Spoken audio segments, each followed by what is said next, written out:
If it's not like the one, if I didn't meet the one tonight, it wasn't worth going to that event.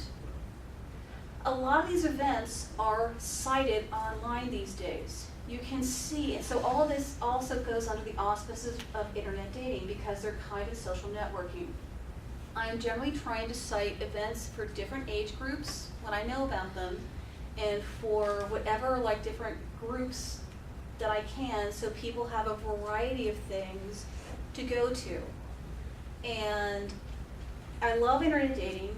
It is still only one tactic in a whole strategy and in living a whole life. So much of our life is online these days that internet dating is fantastic. However, it's like internet dating in the early days. I did a ton of internet dating. I had a major boyfriend through internet dating. He and I broke up. The next guy was my husband. And he and I knew each other as good acquaintances. I would never have been ready for him as a husband in terms of life skills and communication if I hadn't done internet dating.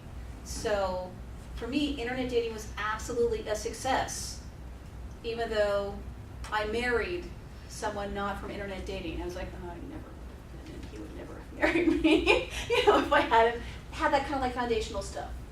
And that is one of the attitudes to take